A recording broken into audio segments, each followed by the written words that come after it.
That's not just the sound of that first sip of Morning Joe. It's the sound of someone shopping for a car on Carvana from the comfort of home. That's a good blend. It's time to take it easy, like answering some easy questions to get pre-qualified for a car in minutes. Talk about starting the morning right. Just like customizing your terms so your car fits your budget. Visit Carvana.com or download the app to experience car shopping the way it should be. Convenient, comfortable. That's not just the sound of that first sip of Morning Joe. It's the sound of someone shopping for a car on Carvana from the comfort of home. That's a good blend. It's time to take it easy, like answering some easy questions to get pre-qualified for a car in minutes. Talk about starting the morning right. Just like customizing your terms so your car fits your budget. Visit Carvana.com or download the app to experience car shopping the way it should be. Convenient, comfortable.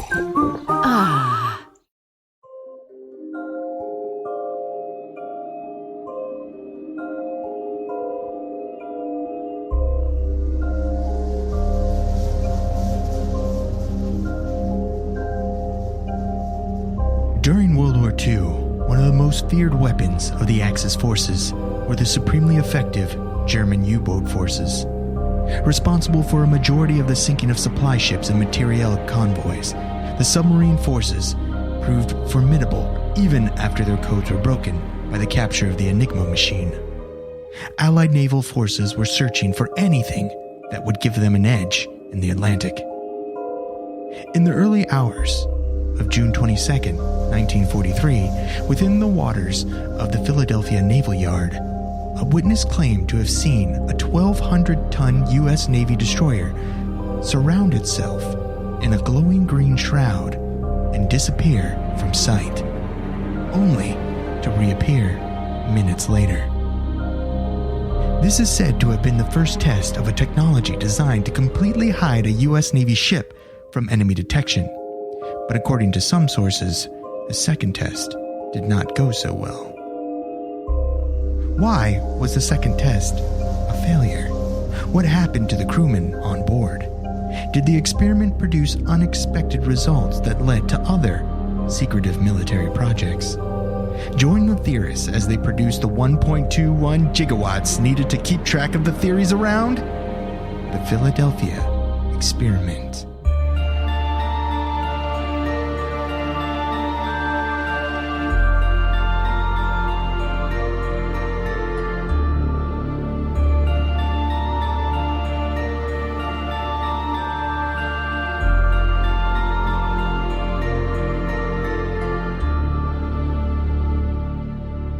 Welcome to Alien Theorists Theorizing, Case File 119. I'm Braden. I'm Zell. I'm Dan. I'm Andrew. I swear I didn't do anything with my camera to fuck that up. I can't tell if you're just playing a long game joke or. No, I'm not. I swear it's not me. I don't buy the ghost of the internet. All right, so first things first, we are doing a monthly meat draw. That's the monthly exclusive Alien Theorist draw for our Patreon supporters of $10 or more. You're going to get yourself a exclusive hoodie and a little box of goodies, which includes Sirignano's book, American Conspiracies and Cover-Ups, and some other secrets for you to unbox. Zell, do you want to do the draw right now? Yes, I want to do it, but well, I don't know why it's so reluctant. Well, I just can't do it because you just want to make them sweat a bit, right? That's it. Yeah, you gave me a messenger video that I can't expand. Oh, why didn't I sent it to your text too? Could have airdropped it. I can't play it off my phone. I guess we'll announce it another time. We're just building suspense. That's all. Well, no, okay, well, no big deal. What did you make it on? Is there a video, like an actual video, can I download this? I can't even download this. If you go on your phone, you can airdrop it to yourself. I sent it via text. This is good. I'm glad we worked this out prior to the podcast. All right, I got it. Okay, good. Right on. There we go. Here we go. Got it. New program. New machine loaded up here. Yeah. This all gets cut out in post, anyways. No way. This is live show now, baby. Okay, first ever 9, Mitra. 8, 7, Dun, 6, dun, dun. 5, 4, 3, 2, 1.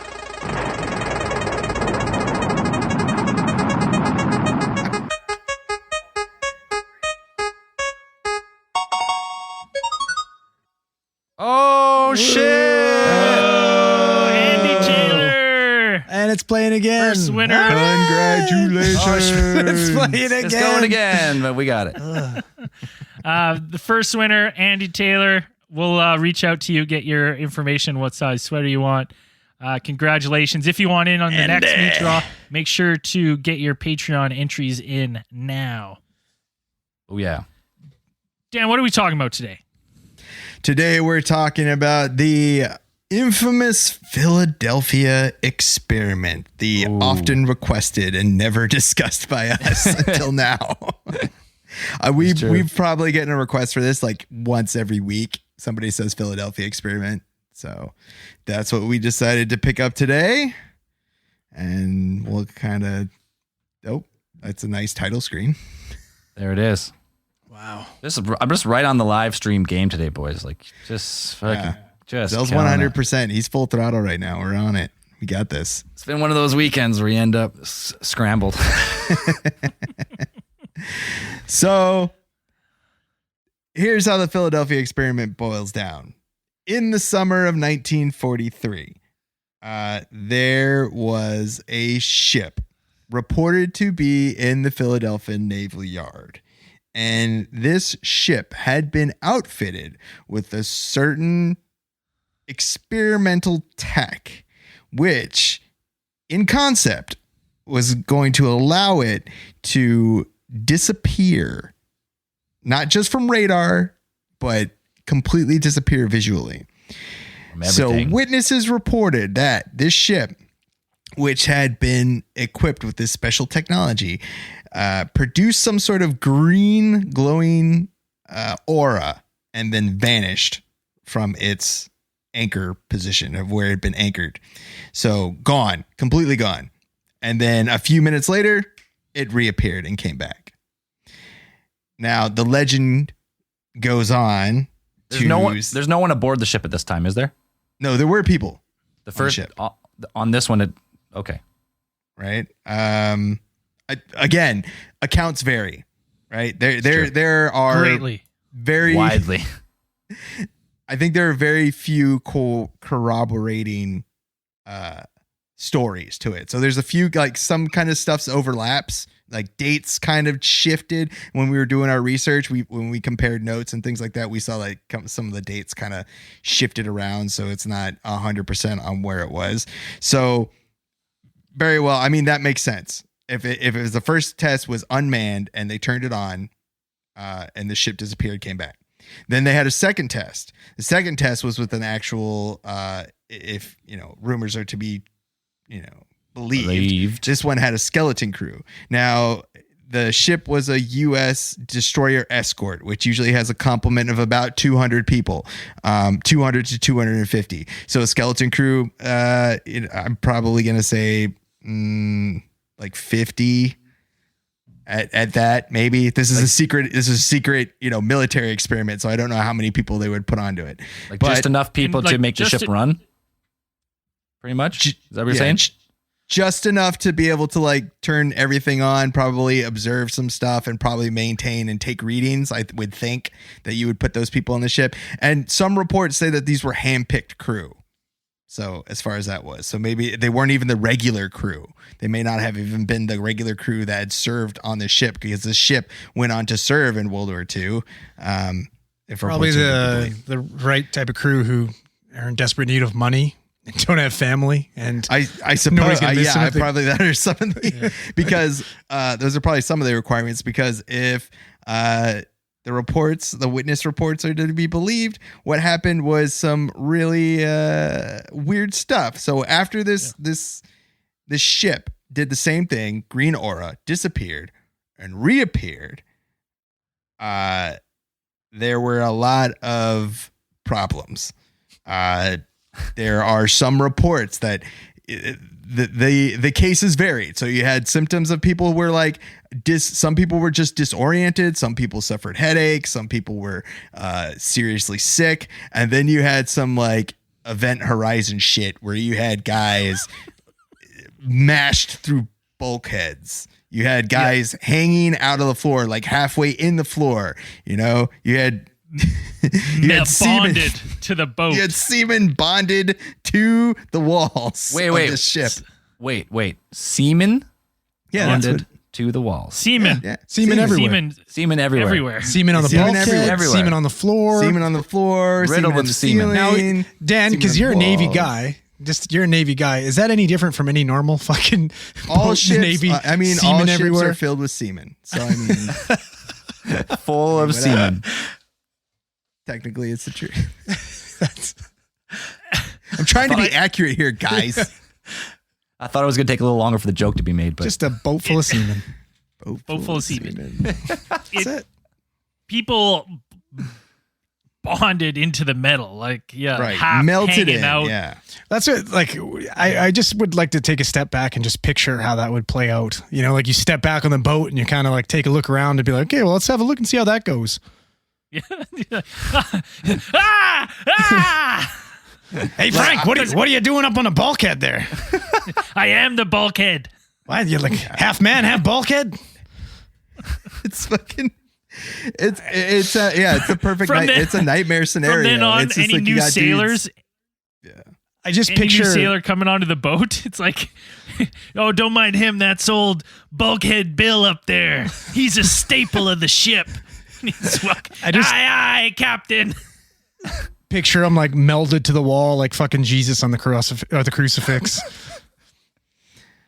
Like those are some of the things that were said to be observed after the results of this experiment. It's not even the best one. What about the guy that's just constantly on fire? what do you mean there's also constantly one on that- fire? Just like the Human Torch, but is burning alive at all times. Yeah. You know what I mean? Like not having a good time. He's not actually burning, but he's actually on fire. Yeah, he's just miserable and burning for like 4 days. It's like basically this experiment basically caused like the shitty Fantastic Four. Yeah. You know what I mean? Like just the world's worst group of superheroes. They're like, Bulkhead Bill and these fucking are the ones that bonded with the ship, but you should see the ones where the ship bonded with them. And the guy comes out like, you should see the cannonballs on this guy. Bulkhead Bill. half man, half bulkhead, man o' war, the human ship hybrid. I like to think he's just like melded to the top of his head, so the rest of his body just free dangles. Just dangling. Like you ever Or see it's those just like- videos of what the if it's just, babies like, in one like arm? the neck holders where they just spin? That's how I picture him floating up there. Don't mind me, guys. How are they still alive? How are these people still alive if they're melded What? with the metal? Well, they Dude, weren't. there's reports. Some of them just they call it. I can't remember the word, but Freezing. I'm gonna call it phasing. Freezing. Freezing. Yeah, I was like, that's the Freezing, dumbest yeah. fucking. It's called phasing, where they phase in and out of like reality. They just disappear. Because there's this. They talk about some of these seamen who left. Hold it This is together. this is gonna be our Some of most these mature seamen who stream left- ever. And I guess they're well enough, so they're like, "Hey, we made it out. We're not part of the ship. Let's go for some drinks." As you would, and then after a terrifying experiment where you see your friends become part of the ship, and then they go to a bar and they're drinking, and they must get into some disagreement because they start scrapping in this bar, and to the bar patron's surprise, these people, as they start fist fighting, are phasing in and out of visibility. So they're like all of a sudden fighting, tables are going, and then boom, disappear. Could you And they come back imagine? and they're fighting. Could you imagine being old bulkhead Bill? You're stuck to the bulkhead, and your buddies are like, "Oh man, this is so fucked up. Like, we're gonna go grab a drink though. Like, you hang out here for a bit. Like, it's gonna be all good." And then Bill's just sitting there in the wall, being like, "Guys, like, come on, bring me with. I'm half man, half bulkhead. I'm best of both worlds. Take me with you."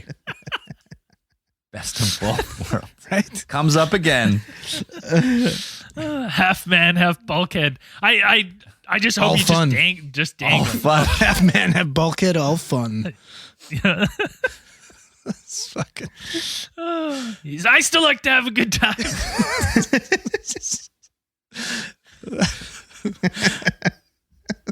Oh man. I mean, I'll take There's a- half there's a- bulkhead over being on fire. I'd Oh, take half 100%. bulkhead all day long. Yeah. At least you can still dance. You know what? That's true. Well, I'm thinking about all the people you could scare the shit out of. It'd be hilarious. So Be do you, awesome. do you just have friends now? They cut the bulkhead out and they just carry you around like that. Yeah, great. Just wheel you around. We like weekend at Bernie's, but you're still alive. Just your No, head you'd is look. the bulkhead. It'd be more like, like you'd have like a Han Solo like frozen in carbonite, and you're just like, "Hey, thanks, Bill," and you're like popping off beers, like, "Hey, watch this!" Like pop a top off like in his mouth. Like half his face is part metal in the ship. And Yeah. he talks like this out of the side. Where were Oh, we? God. What's What- happening? what happened? There's too What's many going on? There's too many Wait, possibilities. I'll take it back. I'll take it back. DuckTales. The ship vanished. It came back, and all this shit happened. And then that's where we Yeah, left they're off about 20 minutes so- ago. Fucked up. This Hold this on. all reportedly happened aboard the USS Eldridge. That was the name of the ship that it had been. Now there's reports of these things happening.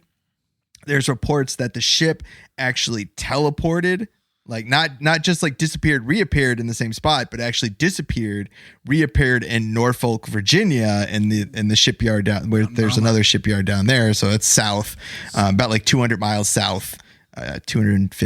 250 miles south of where they had originally kind of put it. Why Was do that they part think- of a plan, like to get it to teleport to another shipyard, or is that just like of all the places it could possibly teleport, it just randomly chooses another shipyard? Like, Well, that, I wasn't running that's the what I was saying. experiment, so I don't that know. doesn't- They said they were like, okay, well, this is for cloaking.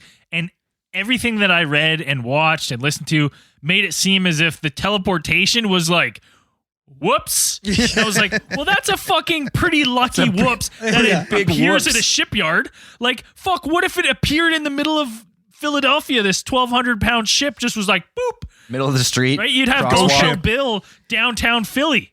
it's fucking Bring go the shit. party to him. The Flying So there- Dutchman. there's a whole bunch of like when you go through the Philadelphia experiment is Experience. experience. That's what Sounds like a that's when you band. get together with Bulkhead Bill. Yeah. There's all these really different things. So yeah, there was the idea that it was supposed to be cloaked, but there's also the idea that this experiment was to try to teleportation, and there's also reports that this experiment was to, you know, not just teleportation, but also cause time travel in some cases. I thought, like, from what I understand, this whole, like, in 43, they were like, America was in World War II for like 2 years, right? Yeah. So this whole plan was to have something to combat the U-boats, right? Right. Well, that was the actual, like, that type of a destroyer was supposed to be that. That's what I read. Well, It's yeah, like- well, and They it was built not that working 'cause because they- U-boats were whooping their Well, asses. the destroyer escort, yeah, was a different type of ship. They had Faster. destroyers, Faster which turner. were the usual, like the usual like they would be the usual ships that would guard convoys. Like they'd you know, escort them across the things. But the problems with the regular destroyers was that they were too big and their turning radiuses were too large. So you had to build a smaller one that wasn't as fast, but had smaller turning radiuses so they could actually chase the U-boats. Or maybe one that could teleport and have half man, half bulkhead people in it. Right. You could have like a 24-hour crew of people just melted into the bulkhead. Yeah, these guys can't go home if they're part of the fucking ship, right? Like, it's genius. Like, But the thing is, this ship went on to serve, so they cleaned everything up at some point, and then they canceled the experiments. That's what the reports say, is that they went, well, yeah, that was fucking weird. Let's never ever do that again. shit got way too weird. And they can't. And that's to me, that's ridiculous because, you know, Einstein was allegedly involved in this. He was working for the Navy at the time, doing this research. And for me thinking, I'm like, okay, they fire this thing up. It goes invisible. They're like, that's good. It disappeared. They're like, that's bad. It reappears and they go, that's good. Everyone's great. mutated into the ship. They go, "Ooh, that's bad." Then it teleports 200 miles away, and they go, "Ooh, that wasn't expected. Scrap it." I'd be like, if they teleported a 1,200-pound destroyer, do you think they're gonna stop testing? Like, absolutely God, not. no. They're gonna be like, "We need to harness this. We need to harness this power." Well, like they Forget were Bulkhead using Bill. they were using Einstein's unified field theory, right? Isn't that what this whole thing's about? That's what the theory was about. They are using this as some ultimate cloaking, but Do we have any hard like evidence that Einstein was even really involved in this? Like, is that a real thing? He was working for the Navy at the time. Was he, though? I tried to look that In up, the and Navy. there were claims that he worked for the Navy, like he was working on projects for or things with like different types of mines and kind of stuff like that. But I couldn't find anything that verifies that. The thing is that Albert Einstein, they denied his security clearance to work on the Manhattan Project. So even though he had written them, like he was one of the people who had written a letter to the United States government warning when they had first discovered like nuclear fission was a thing like that could actually happen. He had written a letter that's saying that the U.S. needs to develop nuclear weapons before Germany does. But the Americans would never let him work on the project because he had really left-leaning political views, so they weren't going to let him work on it. So I couldn't nail down what exactly he did, if he did work for the Navy, if he wasn't just able to, he did other things and didn't work on that stuff, but I wasn't 100% sure if I could nail that down. But yeah, so it's like Einstein was supposedly involved with this. Von Neumann, who's one of the guys who actually did work on the Manhattan Project, was reported to also be in on this. Like he took over after Einstein, according to some sources, and he kind of finished the project. Now, I'm not sure what that is. And also von Neumann got material or research from Tesla as well, so you kind of loop them all in there, get everybody in on this. okay, let's wheel it back a little bit. So unified field theory, even if like I could see like if you're the physicist and you're like the guy with the idea, you come up with this idea, you still need like all those engineers building the technology into life for that boat. Yep. So Yep. who would those people like? I don't know. Einstein wasn't an electrical engineer. He was more of like a physicist. He wasn't like an inventor. That's what I mean. So I guess von Neumann's specialty was mathematics, and he was also like he was an explosives guy. Like he was good at explosives modeling, and then yeah. So I guess those are the two big Tesla was the electrical guy, but yeah, but he wasn't. he was working on it. Wasn't he pretty much dead at this time? Pretty sure. If he wasn't dead already, like he was old man in New York, the New Yorker in New York, like dying. He was taking care of pigeons at this point, paying $2,000 to take care of pigeons. So unified field theory, it sounds cool. This is what unified field theory is. I have no idea what it means. In physics, a unified field theory is a type of field theory that allows all that is usually thought of as fundamental forces or elementary forces to be written in terms of a pair of physical and virtual fields. Yes. Makes perfect sense. I think it just sounds good. Someone just stuck it in the story to give it a little extra flair. And I don't know. just It, go it back has on to the do. It Tesla has to do point, with something like electromagnetism being an actual force, like how gravity is technically a force as well. But A weak force, yeah. to go back on the Tesla point, he died earlier that year, January 7th. And then he had that's his- why He has stuff rated by the FBI. Trump Senior, wasn't not? Isn't Oh that? no, they gave his stuff later. Like they classified all this stuff. The FBI raided his apartment after he died, took all his stuff, and then But wasn't a Trump like a part of the FBI at that time, or is that just a story that I heard? like his uncle, like Some Trump's type uncle. of extended family Trump. Yeah. Hmm. One of them. One of them. But that's what they said was like in the middle of the ship was like a giant Tesla coil, and then the whole hull and everything was wired with copper. And But that Right. They said, well, they also mentioned one of his, like, he had one of these inventions that it was called like the 0 point something. And it was like, it's like this weird thing. Like people have like, I've seen pictures of people posting it on like, oh, I built one in my basement and whatever. And it's basically like these little, it's just like a bunch of little motors and they kind of spin little wheelie things. They call it a whirligig as well. And it's supposed to, what it's claimed to do is kind of like align itself with like the universal center or something like that. So I could see that working out in some science fiction way to be like, okay, if you were going to teleport something, you better, align yourself with whatever. So, it'd be like a GPS system for teleporting, kind of. Because we've talked about it before also as remember we talked about the Hutchinson effect.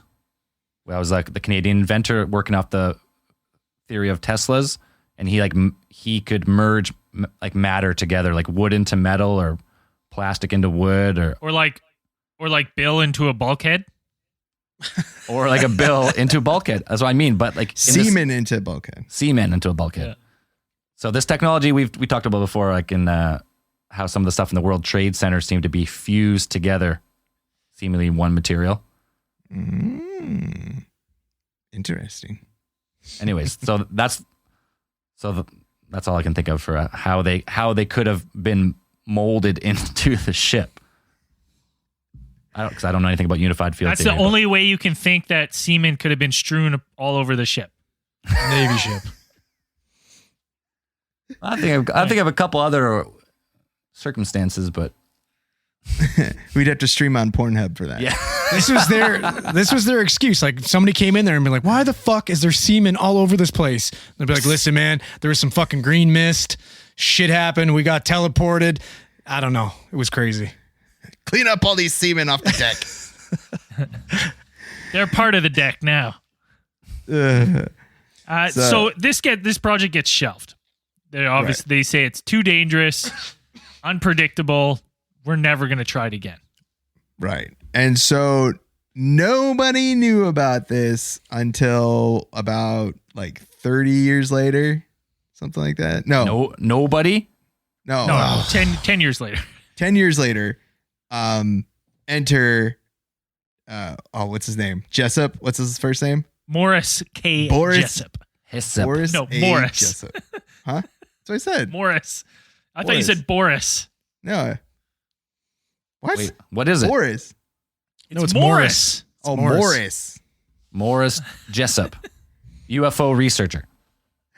Morris Jessup, one of the forerunners of UFO research. And he goes forth and he publishes his book, which the title was? The case for the UFO. Which was a book where he was putting forth his opinion that UFOs needed to be investigated. Like he was trying to convince kind of the United States government that UFOs needed to be investigated and understood. And taken seriously. And taken seriously. And now this guy he had his master's in astrology, right? Astrology or astronomy? Astronomy. He had his master's in astronomy, but was currently working as an auto parts salesman when this book came out. Mm. Astronomy is not a paying field, I don't think. If you don't work in a university as an astronomer, you're not making any money. Man, that sunset is gorgeous. Grill, patio, sunset. Hard to get better than that. Unless you're browsing Carvana's inventory while you soak it all in. Oh, burger time. So sit back, get comfortable. Carvana's got thousands of cars under $20,000 just waiting for you. I could stay here forever. Carvana, where car buying meets comfort, meets convenience. Download the app or visit Carvana.com today. That's not just the sound of that first sip of Morning Joe. It's the sound of someone shopping for a car on Carvana from the comfort of home. That's a good blend. It's time to take it easy, like answering some easy questions to get pre-qualified for a car in minutes. Talk about starting the morning right. Just like customizing your terms so your car fits your budget. Visit Carvana.com or download the app to experience car shopping the way it should be. Convenient, comfortable. So you have Morris Jessup goes ahead and writes his book. Now, he publishes the book and he gets a couple of letters. And by a couple, I mean like 50. And he gets 50 letters from a person who calls himself Carlos Allende. And Carlos Allende claimed that he was witness to these experiments that happened on the USS Elridge, that he was a merchant soldier? marine. What? Oh, sorry. He was a soldier? He was a merchant marine. So he was on a ship that was also docked at the Philadelphia Naval Yard. And from his watch post, he witnessed the experiment itself. He said he witnessed it happen. He described the green mist and all that. And that's pretty semen much where we everywhere. get most of this, our descriptions of what happened, and said that this is what I saw and this is what happened and he explained it. So this is the only reason, like what we just all talked about, all that beautiful description of what happened in the Philadelphia Project. This all stems from these letters from Carlos. Yes, those Okay, begin yeah. it. That begins it. Right. So, Morris Jessup is understandably intrigued about who this Carlos Allende is because he never gave any really details of who he was. He didn't really, he gave a little bit of background, but he didn't really know if that was the guy's real name. He didn't really know anything about him. So Jessup kind of made it his kind of prerogative to kind of find out who Carlos Allende was. So he tried to research, public records, things like this, trying to track this guy down. And, So he's trying to track this guy down. Trying to figure him out, like who And he he doesn't is. have any luck, which I Right. find extremely ironic because do you know what the K stands for in Morris K. Jessup's name? What? Ketchum. Ketchum. So you think a guy who's related to his distant relative is the great fucking Ash Ketchum would have been able to track this fucking guy, Could have caught them all. caught him, and tried to be the very best. I find it bullshit that he never found him. That's exactly how it works. My God. Yeah, right? This is the real conspiracy here. I couldn't agree more. I'll catch him. Catch them all. And then he gives a wink. So so he goes on, he tries to find out who Carlos Allende is, and he's just about ready to give up when two men from the Office of Naval Research show up or send him a summons to the Office of Naval Research. And when they invite him when he goes to meet with these men, they show him a copy of his book sent to them, which has a number of annotations inside of it. And Braden has become an expert on this part of the story. So I'll let him take it from here. An expert. Not an expert. So they Expert. received a parcel with it was marked Happy Easter. It had his book in it with annotations from 3 individuals. They were Mr. A, Mr. B, and as you guessed it, the third one was Jimmy. So he Guessed it. The 3 annotators refer to each other as gypsies and talk about living in outer space. It's Space gypsies. It's Space gypsies. It's Space a lot of rambling and agreeing and reassuring the other annotators. It's like they're having a discussion about the book, like in the columns and stuff. They're all 3 are the same style of writing. They're just look like 3 different pens. So Well, yeah, they're lot of wrote people in say 3 these- different types of ink, 3 different colors. yeah, there's red, green, and blue. And a lot of people say that make the jump that these are aliens or alien beings writing in this book. Or space gypsies. 2 things about this. Space gypsy. It's like very impressive that they can command English so well as an alien species. And second, how bad they are at English and writing. Because same I'm going to time. read, I'm going to pull an excerpt out of the book here. I'll read it here. So I don't have it. I closed it. Anyways, Never I fails. Just Never start trying. fails. Hey, just start trying to pronounce people's fucking names, and it'll sound just as bad as this. I'm sure. Yeah.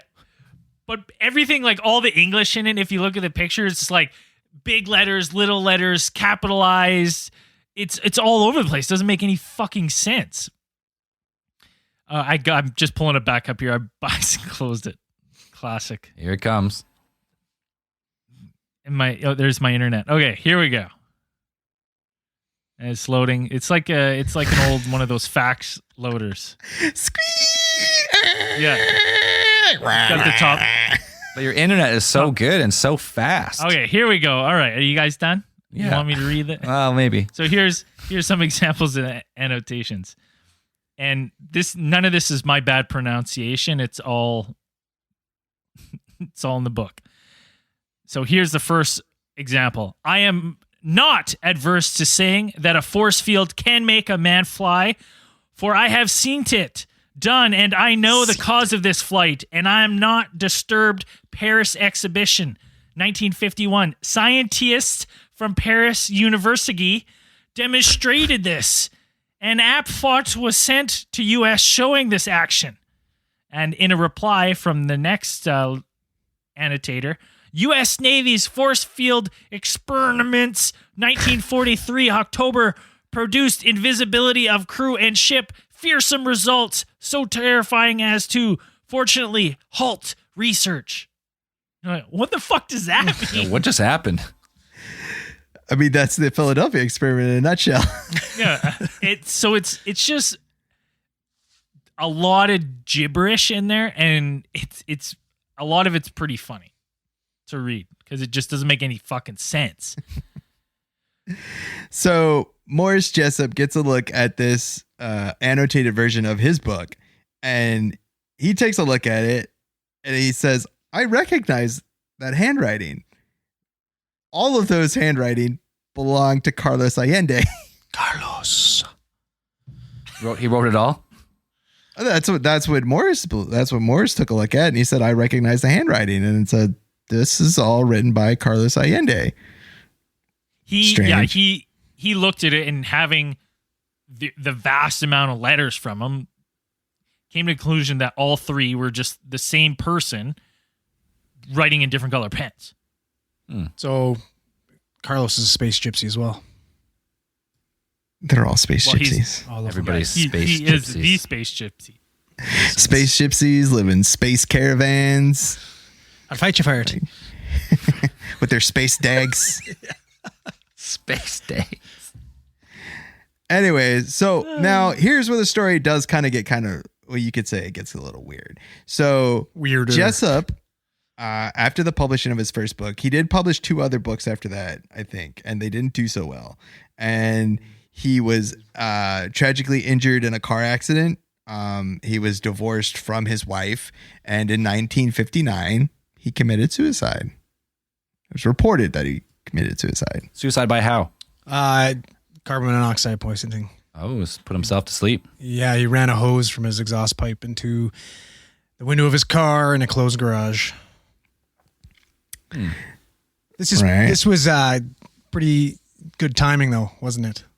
Seems Right after they seems had like it all was. that conversation. So, you know, Well, apparently he was on the break. Apparently at this time, it was reported that Jessup was about to break something big to some guy named Manson Valentine.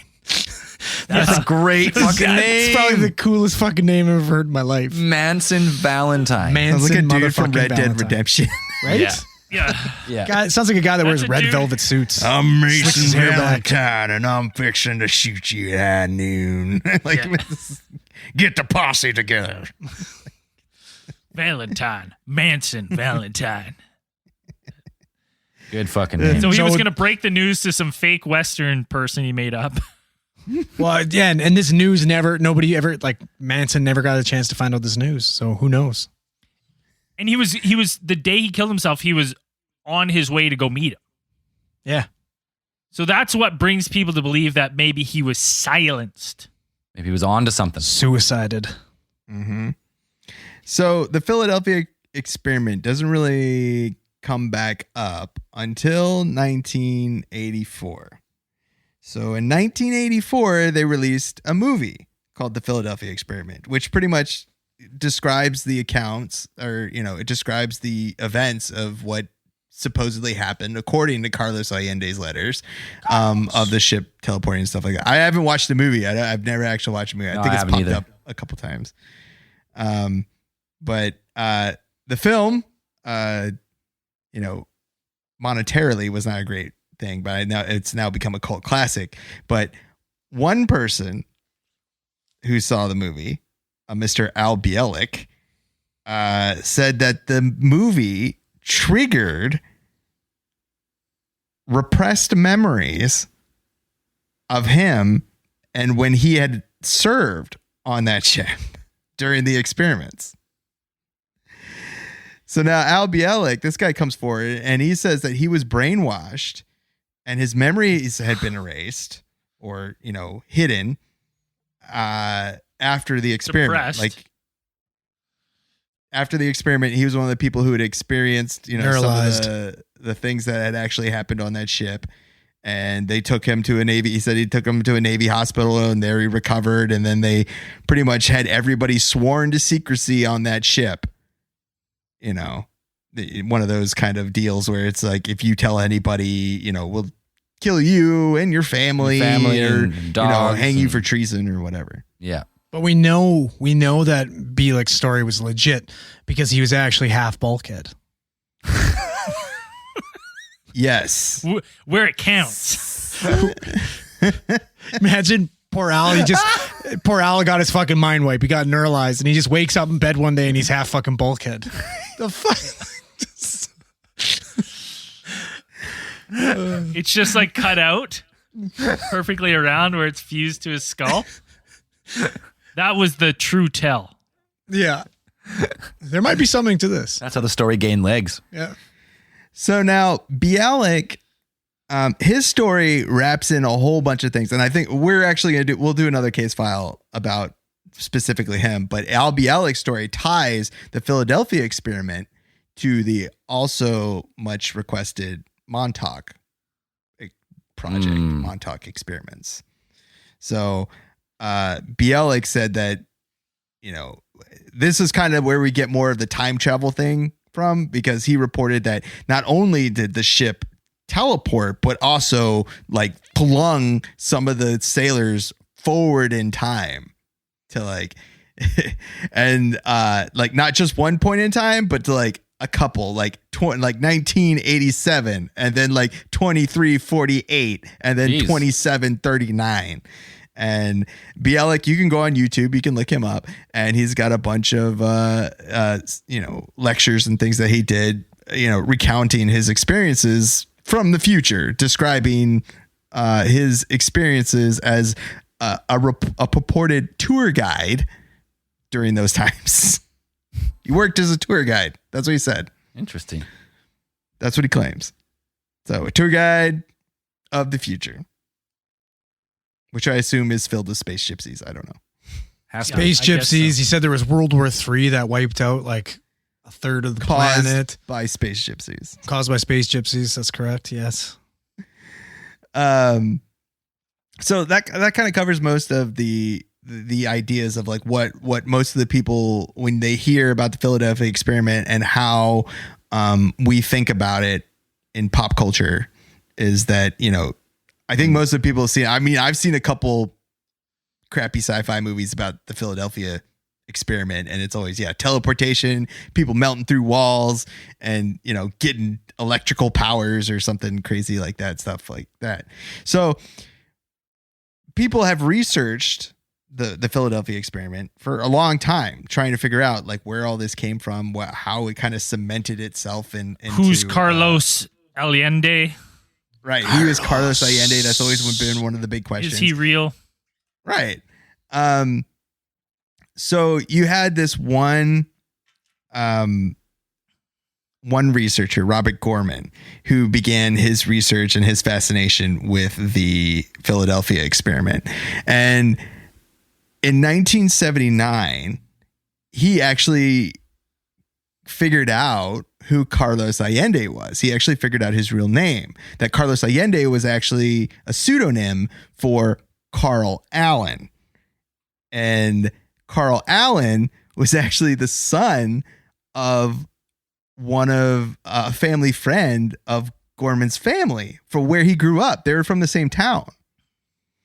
So Gorman actually approached Carl Allen's father and was kind of telling him about like what Carlos Allende had done and these kind of things. And according to him and the father, like, he's like, I've got a bunch of that stuff, like about the UFOs, about all that things, like the Had it in his Philadelphia room? things. he said, yeah, I've got a bunch of stuff. Like you could take a look at it if you want. And so the dad went down to the basement, comes back out with a big box of stuff. He's like, here, you can take this and take it and look through it. And Gorman's like, okay. And he takes it, and he said he took it home, and he's really, skeptical at first. He opens it up, and he realizes that it's got all of Carl Allen's stuff in there, and it's got the actual number of the number that he put on his correspondence with Jessup. And he's like, holy shit, this is all the stuff. And it was just all the things that, Carlos Allende had been writing.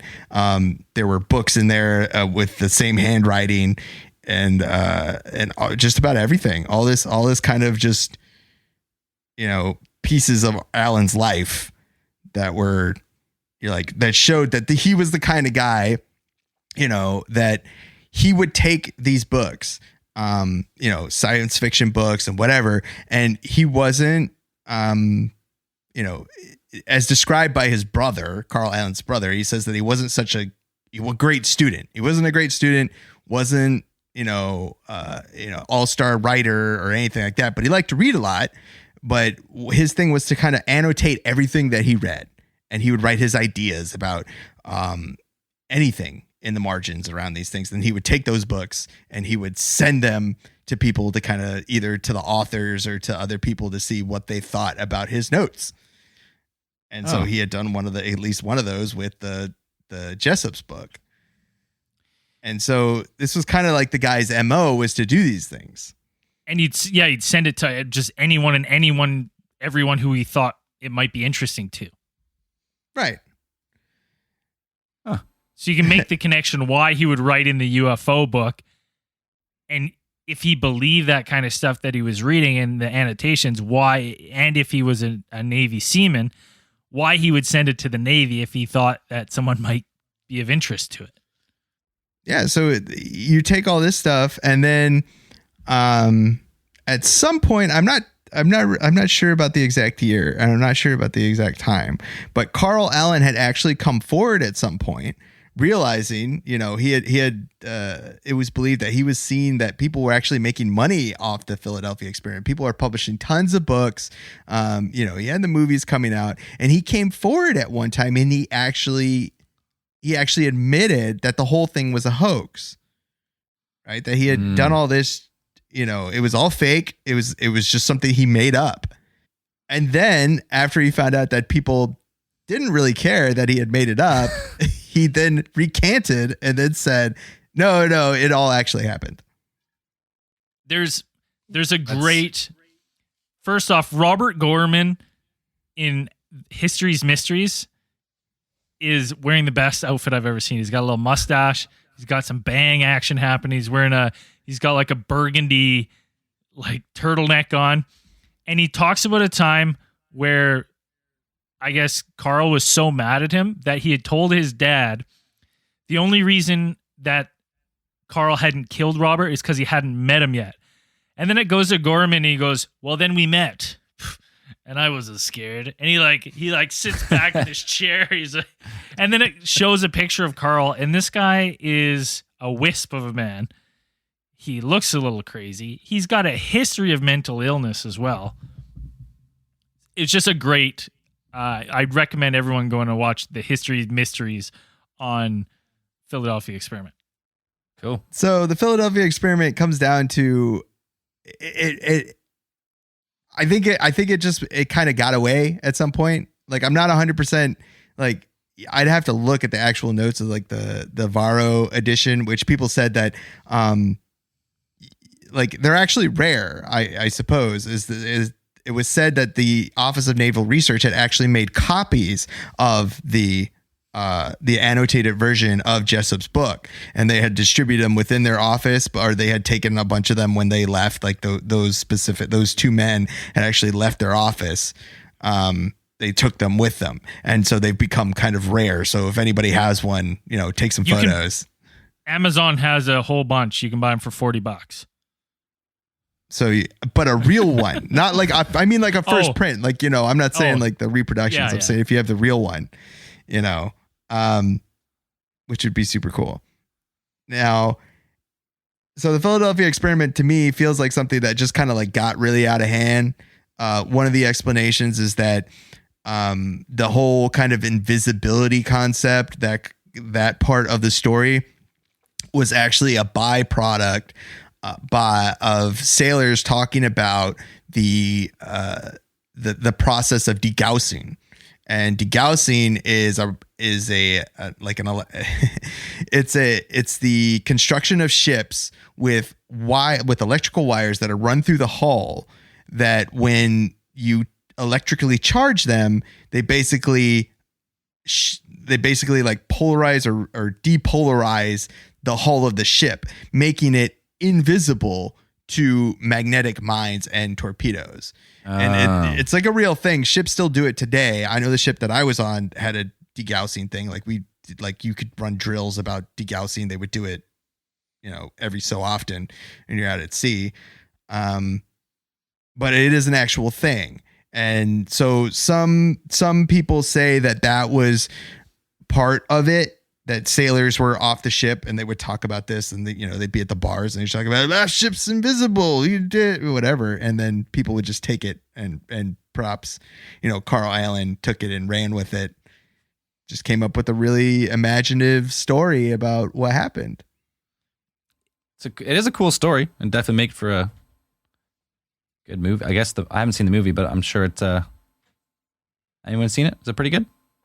I haven't seen the original one. I've seen a bunch of. I've seen like the loosely based off of it.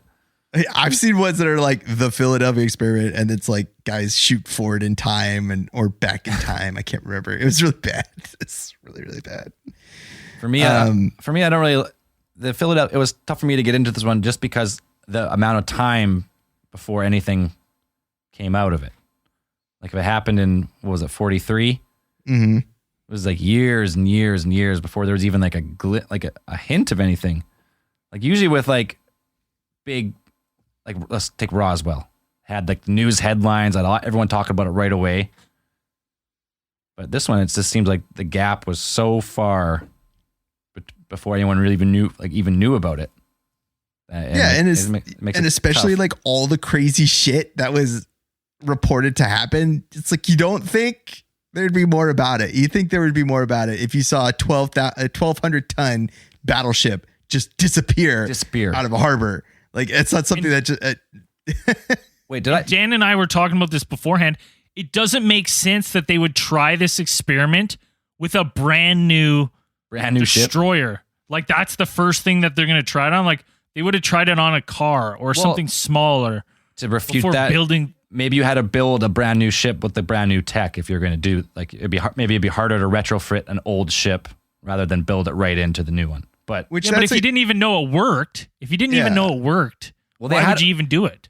To scale up technology that big, like they would have there had been experiments they done before where they did that to a toy boat or something. Yeah. A smaller boat. There's just no records of anything happening before this, so it seems there's no half man, half little boat. Yeah, just kind of growing out of his forehead like a unicorn.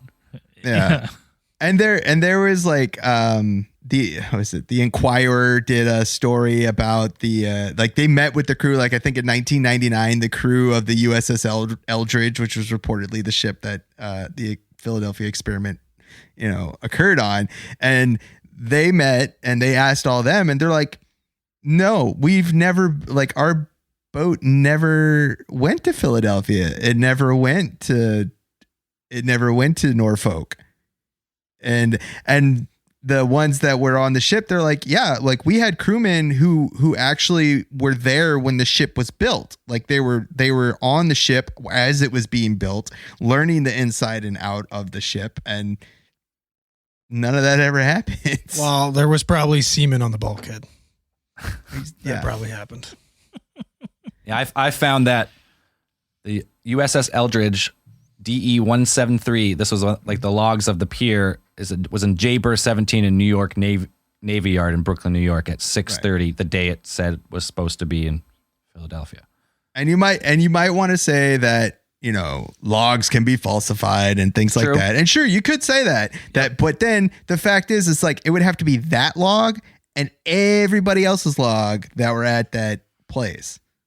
Like there are tons of records. A 1,200 ton Navy destroyer does not just go off and nobody notices. Like, or it's Now, Yeah. one thing I didn't ask before, maybe I missed it. When the ship was supposedly teleported to Virginia, how do they know that? Do people see it in Virginia, or where did that? I was just trying to figure out how do they know that's where it went if no one actually seen it? It's one of those. It's one of those slipped in there. Yeah, it was there. It's just because the two main sources that you have for this, like, is just Al Bielek and Carl Allen. Those are your two main sources, and he was the guy. And he's the only two sources on the thing. So whatever they say, you have to take. So it's like Al Bielek is like, yeah, teleported a thing. He's the only one that says that. I wish it did teleport. That's pretty fucking cool. I know, it would be cool. That's a cool. Because right now, apparently scientists are only able to teleport photons. So one particle at a time. So I don't know. It's if you could teleport a whole ship at that point, like I said with Braden, I'd be like, that'd be pretty fucking cool. And I think we'd be teleporting everywhere now instead of having a bunch of automotive deaths every year. Like the only thing, because there's strange, unexplained stuff in this Earth, and some people say like, oh, there's parts of Earth that like at the right time, like the energy is right, the ley lines will like allow you to transport dimension. And you're like, okay, well, that's one thing if you're just like a person, like we talked about on like the Stargates, and you're in the right spot at the right time, and you figure out that you can get teleported across the galaxy. But for the whole ship just to stumble into one of these. If you were gonna go with the ley line stuff, I would be like, okay, if they tacked on a bunch of like crystals, I'd be down with it if it were crystals. If they were like, yeah, they shoved a bunch of crystals on the ship and powered by ley lines, I'd be like, oh yeah, that's cool. I mean, that makes sense. But most of the reports are like, no, they wrapped them up and they used some hardcore generators on the ship or something like that to kind of produce this electrical field. I'd be like, and then it's kind of like, meh. Yeah, the amount of energy you would need, say you did have that technology to transport. I guess I can't. They met with Tesla. At least 1.21 gigawatts. Gigawatts. 121 gigawatts. 1.21 gigawatts. Some of the reading I got into, I always like to go check some of the Reddit threads and stuff like that. Some of the people were getting into like making loose connections to this. And then maybe this was, like we said, retrofitted from some technology that they recovered from the Germans, because Roswell hadn't happened and Operation High Jump hadn't happened yet. But some people made the jump that maybe this is some of the technology that caused them to lose one of their ships in Operation High Jump. Okay, some type of Deglocka, some type of wonder weapon technology that they had retrofitted onto ships that was recovered from like German arsenal.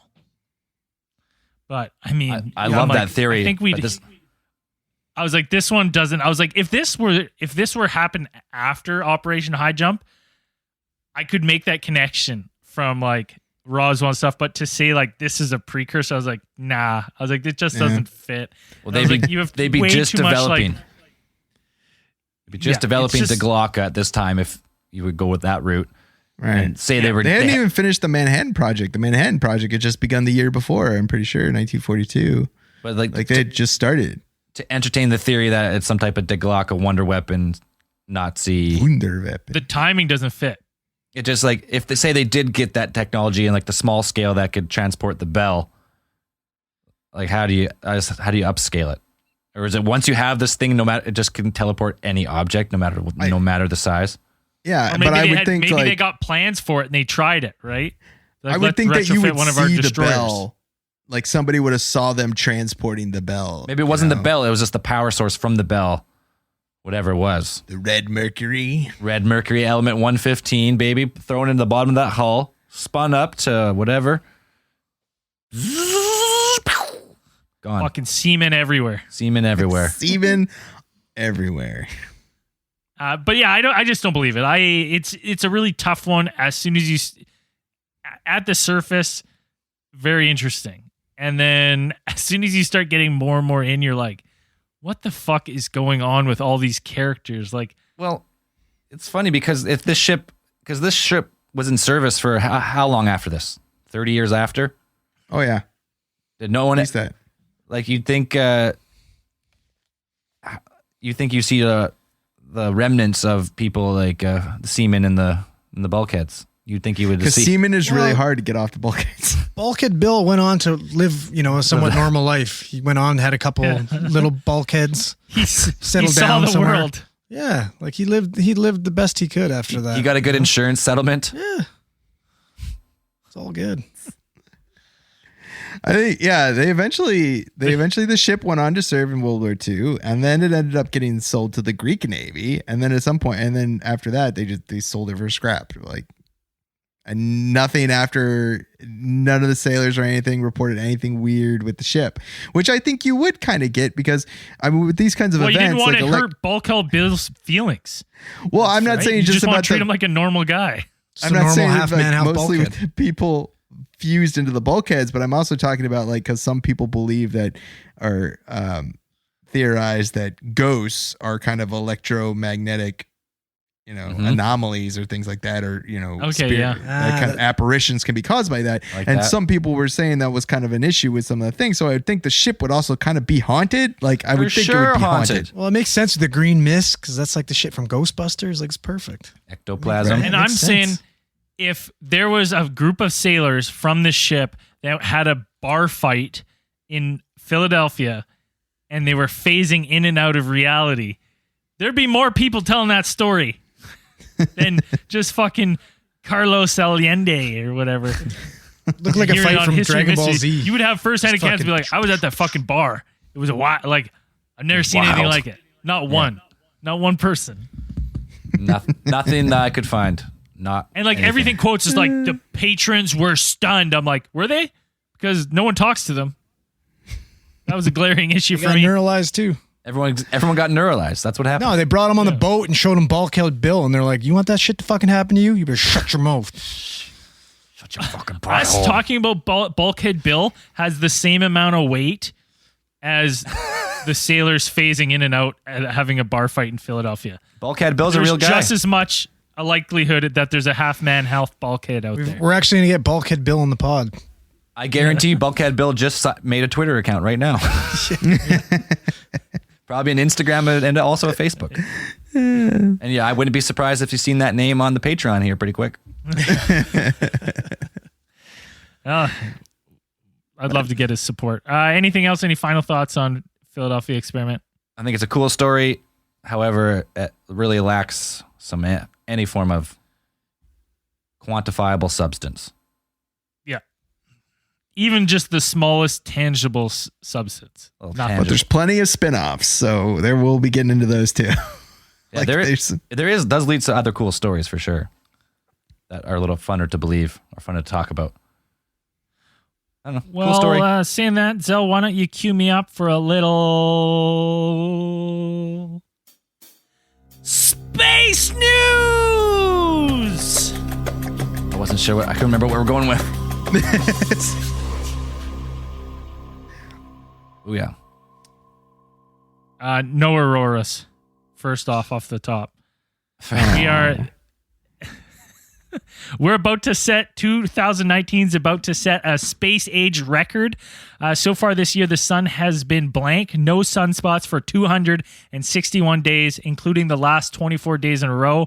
If this streak continues for only 7 more days, 2019 will break the space age record for spotless suns. So 2019 was a bad year for auroras. Oh, but it was a good year for the sun. No sunspots.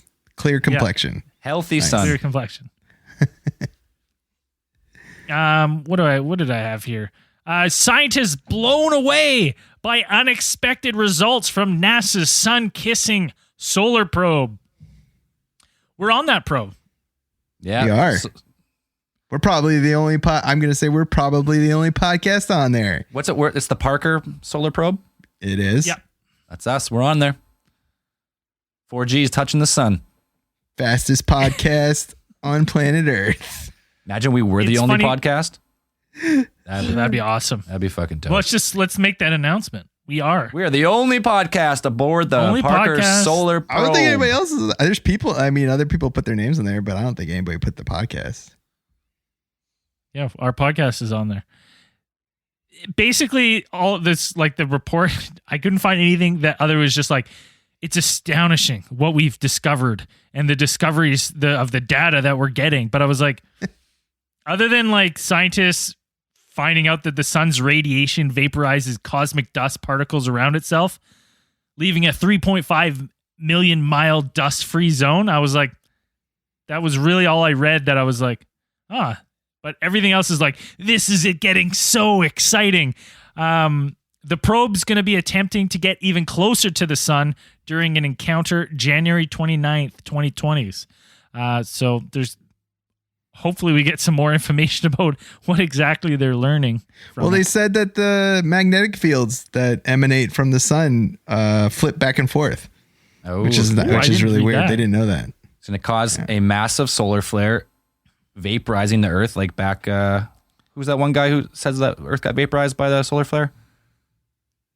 Everybody, I don't know. Shock? Was it Shock? Shaka Khan? Robert Shock? Shikaka. Because I know some people believe in that it was a comet or like an asteroid that had a big effect on the climate about 13,000 years ago, and some people think it was a massive solar flare. Careful.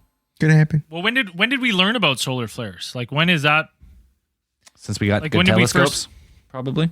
Well, I'm just wondering when the theory of the meteor, like, what's newer, the meteor or the solar flare, and has that been relooked at since the solar flares, like us discovering that, like, yeah, this has the potential to just fucking fuck us up big time. I feel like if it was a solar flare, I feel like it'd be more recognizable because it'd be a whole side of the planet. But I don't know. I don't know. Some people, I'm more on board the comet hypothesis, but I don't really know. Anyways, still cool. What else we got? Scary. This is a cool one. Oh, We talked about this like early on in the podcast. It's China's huge alien hunting radio telescope. It's like it's the biggest single dish telescope in the world, and it's nearing the end of its testing phase, and then will proceed to hunt for extraterrestrials. It's badass, man. This thing's like, or shoot giant lasers out from it's it. It might do that 500 meters. It's fucking huge. 500 meter dish. Right. 1,500 feet or 1,600 feet or something like that, whatever the conversion is. Yeah. It's crazy. And they're saying that it's 3 times more sensitive than any of the other closest ones.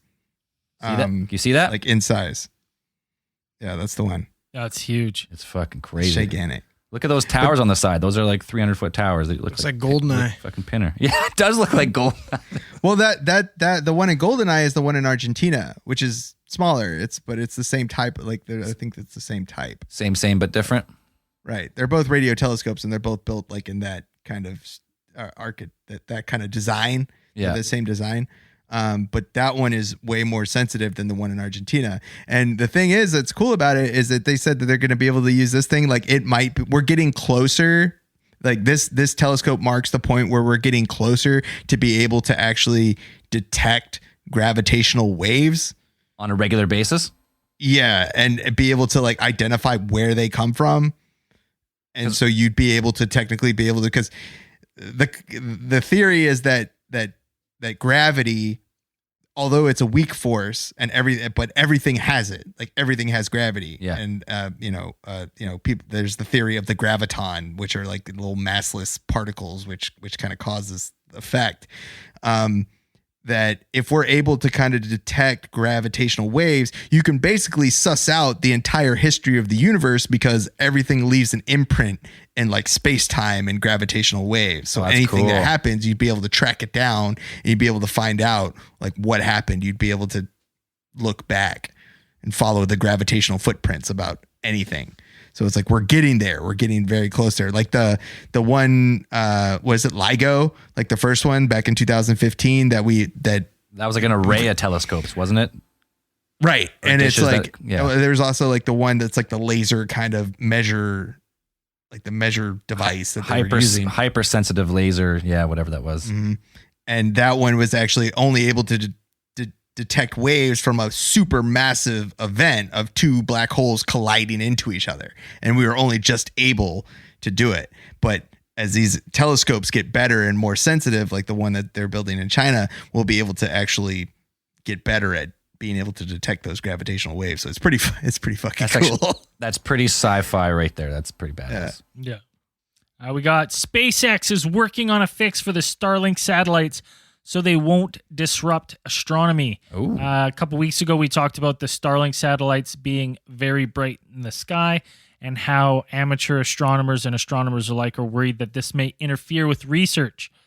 Well, SpaceX is listening, and they plan to try to test on coating the bottom of the Starlink satellites to make them less reflective in an effort to not interfere with scientific research. So they're going to test on the next batch of 60 that are going to launch in late December and see if the special coating makes them not as bright. So at least they're listening and trying it, but let's get this Starlink internet so my stream's all perfect all the time. You just got to plug in. You just got to plug in wired and you're good to go. Get that space internet. Yeah, that's what I want. Cool. Anything else? Anyone else got any space news? That's it for space news. Yes. Oh yeah. You got you want to do your Oh random? wait, no, I got one. Oh, Dan's got one more. Bring it in, Dan. Apparently they found evidence of an alien planet that's been spotted around a white dwarf, which is the first time we've ever seen that. Like a white dwarf star, which is a collapsed star, but low mass, like not probably maybe like our sun. Like our sun would probably become a white dwarf at the end of its life. Really, like everybody thinks it becomes a black hole, but you become either like a neutron star or you become a black hole if you're like a super massive, like probably like 3 times bigger or 8 times bigger than our star. Right. But they found an actual planet circling a dwarf star. Now it's not like a habitable planet or anything. They're saying basically it's disintegrating, like it's being blown apart by this. Scorched. It's being ripped apart by this star, the radiation like blowing off of it, and they were only able to detect it because they saw like a cloud of certain elements like hydrogen and I think a couple other usually elements that kind of come off from planets and atmosphere, and that's basically the atmosphere is being blown off this planet, but we've never seen an actual planet circling a white dwarf before, so that was pretty neat. Thought that was pretty cool. That's cool. There's some good space news. That's some good let's go space to news the today. theorite of the week. I'm not feeling UFO case file today. Let's leave the randomatron. Let it cool down from having to run the meat draw this week. All right. Theorite of the week. This guy is a theorite of the week and also music of the week. He designed us a intro video for the music for the live stream, which I think I played today, but I'm not sure. I don't know. I'm not sure if it worked. Anyways, his name is Josh, and his band or his production, his genre, Alien Trap Lords on Spotify. I'm going to play one of their tunes. We never play trap. It's not really my style of music, but it's actually it's alien themed, so it's fitting. We'll put it here at the end. And not everyone just loves rock and roll like me and Andrew. So wait, trap is a genre of music? yeah, it's like an electronic genre. Of like rap or No, I don't think usually not. If there's vocals, like just be like low sampled vocals, not a lot of vocals. So Okay, interesting. the song title, I must be missing it, but it's 313M3NT115. So 115, talking about element 115. Element. I think I think it's spelled in numbers. 3 is supposed to be an E. E. Yes, need to learn leet speak. Oh, I get it. Yes. Just clued in. Element 115 is the song. Boom. Perfect. It's fitting. I'm an idiot. Show's ad free. We get support. Support us on Patreon. We got tons of stuff for you guys on there. You can support us for as little as $1 a month. That gets you access to our Discord server. It's awesome. Good times there. And it just helps the show. pays the bill, keeps the lights on, and keeps us going. So special thank you to all the new Patreoners. Before you list them, we've got it a couple of times now.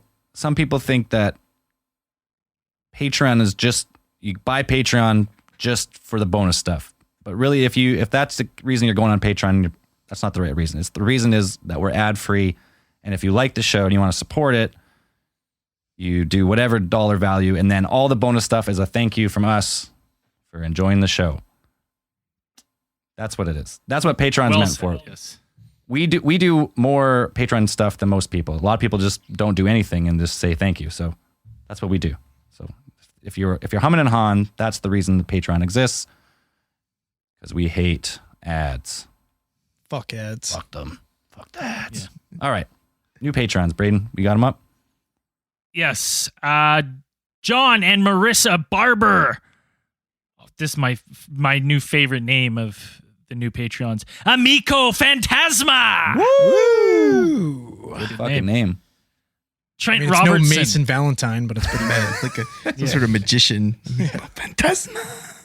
Yeah. Welcome to the amazing wonderment of Amico Fantasma. Kane Keats. Matt. Daniel Valdez. Nick. David Myers.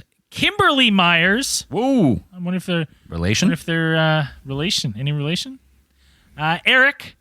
Lisa. Richmond Robinson. Ryder Baker. Top Woo! tier. New top tier baby. supporter. Curtis Bailey. Justin Belcher. Joshua Kerr. Roberto Garza. Jeremy Swenson. And I think that's all the one. All the ones? Did you read Lord Zoltan? Lord Zoltan. Lori Montgomery. Juan Chavez. Joe Larius, a.k.a. Aliens. Oh, never mind. I shouldn't have read that one. Dad damn it. God damn it. That's it. That's it. Fantastic. Appreciate the support. Thank One you very I much. shouldn't read always sneaks in. Someone always sneaks in when they shouldn't, but Yeah, you get nothing. No respect. Thanks, guys. And as we like to say at the end of these shows. Oh, first off, go get your Christmas presents on our merch store. We got Christmas stuff up. We got tons of new swag. Thanks to Peyton. She did our old retro design. She did some new awesome designs for us. You can find our store at alientheoristtheorizing.live. Go grab yourself some merch for Christmas. Treat yourself. Don't buy it for anyone else. Buy it for yourself. yeah, or you can find the link in the podcast description as well if you don't feel like Googling. And as we always say at the end of these things, keep those eyes on the skies. One to the team. One to the team.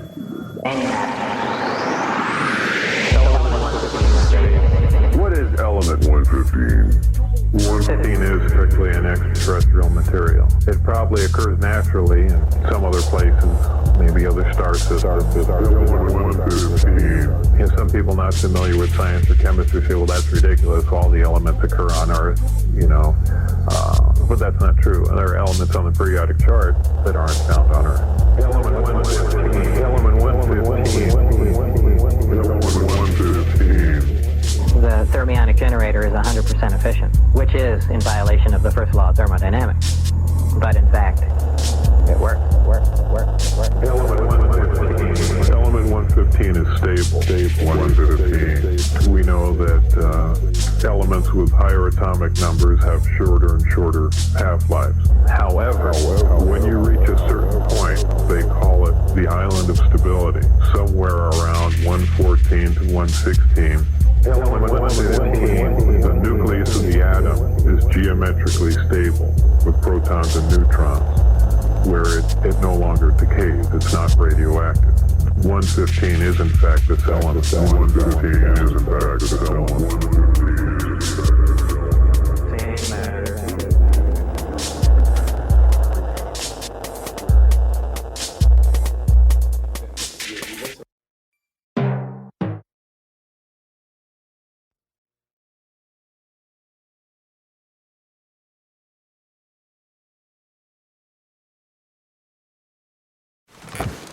The comfort of your favorite seat is now your comfy car selling command center, thanks to Carvana. It doesn't get any better than this. Your favorite seat's the best spot in the house. Make it even better by entering your license plate or VIN and getting a real offer in minutes. There really is no place like home. And speaking of home, Carvana will pick up your car from yours after you finalize your offer. Visit Carvana.com or download the app and sell your car from your comfy place. That's not just the sound of that first sip of Morning Joe. It's the sound of someone shopping for a car on Carvana from the comfort of home. That's a good blend. It's time to take it easy, like answering some easy questions to get pre-qualified for a car in minutes. Talk about starting the morning right. Just like customizing your terms so your car fits your budget. Visit Carvana.com or download the app to experience car shopping the way it should be. Convenient, comfortable. Ah.